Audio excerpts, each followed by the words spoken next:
Audience.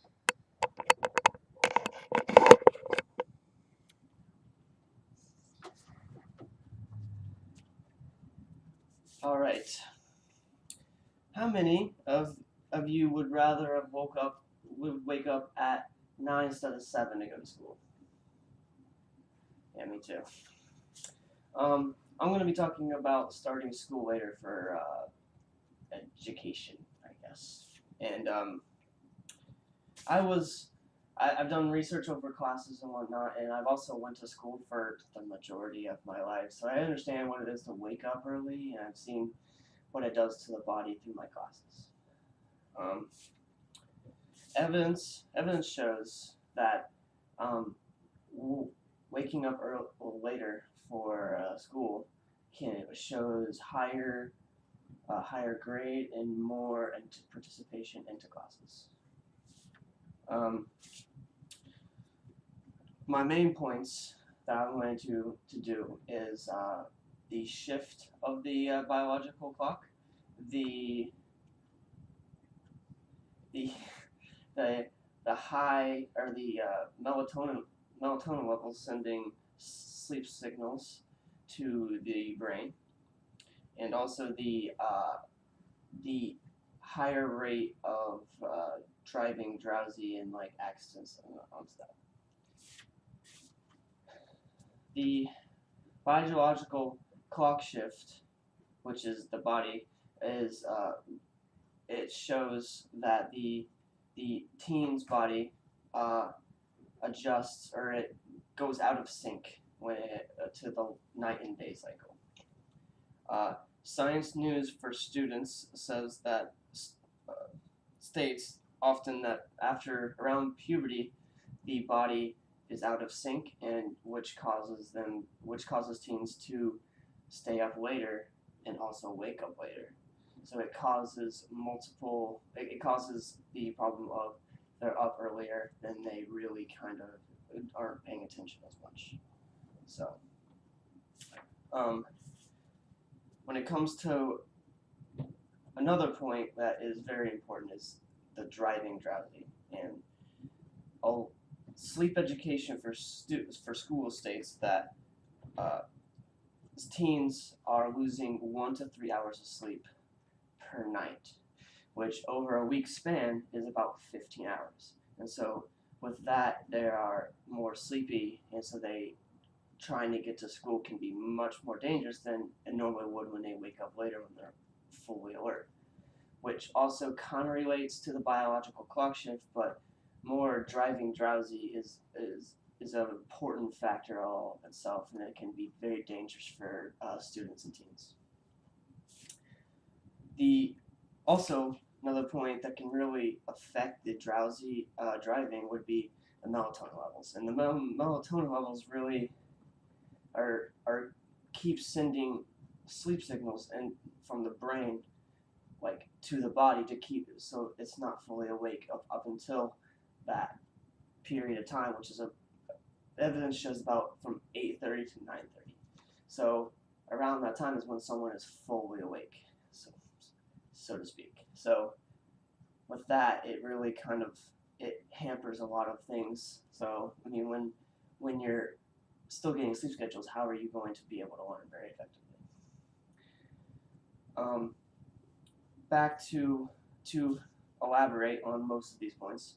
Um, Driving drowsy can be very dangerous and whatnot. It can be very it can influence the danger level of driving in the morning, and so that is something that is very important to students, but also the parents of the students.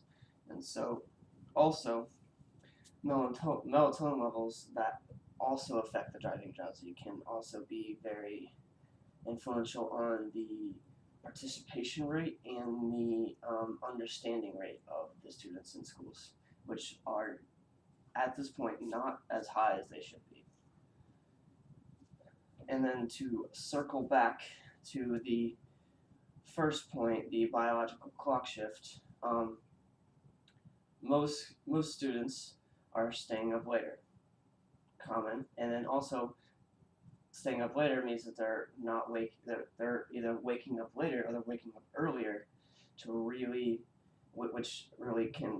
significantly decrease the amount of sleep that they're getting. It can really hurt the understanding and whatnot.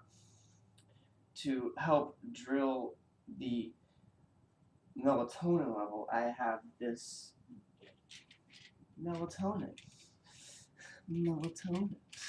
which really is something that which some teens do take melatonin to go to sleep, and with that, it also increases the longevity of that melatonin that stays in the system, which also can inhibit the learning even further up until maybe the afternoon, which is never a good idea. Which is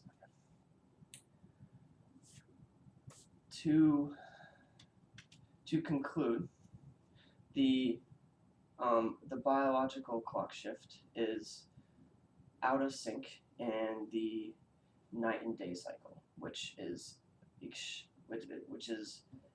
bad, and it inhibits the learning that a student can have, and it really kind of hurts them to the point where they can't really learn effectively as they would be able to.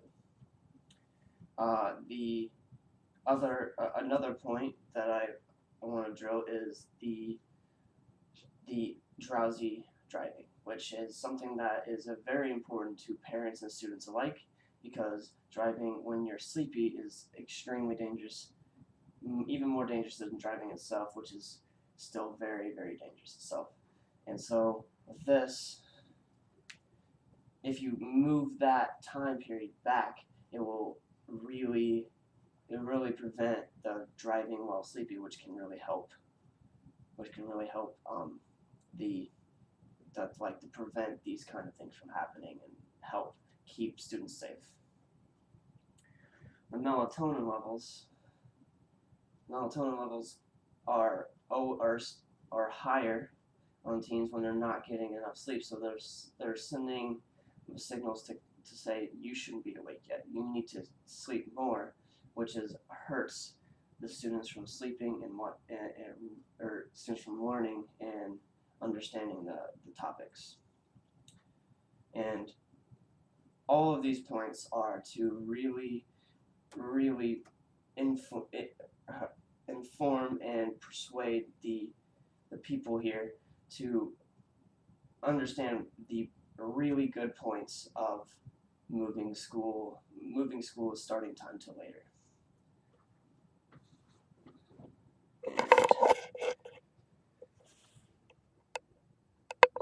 And here's the audience.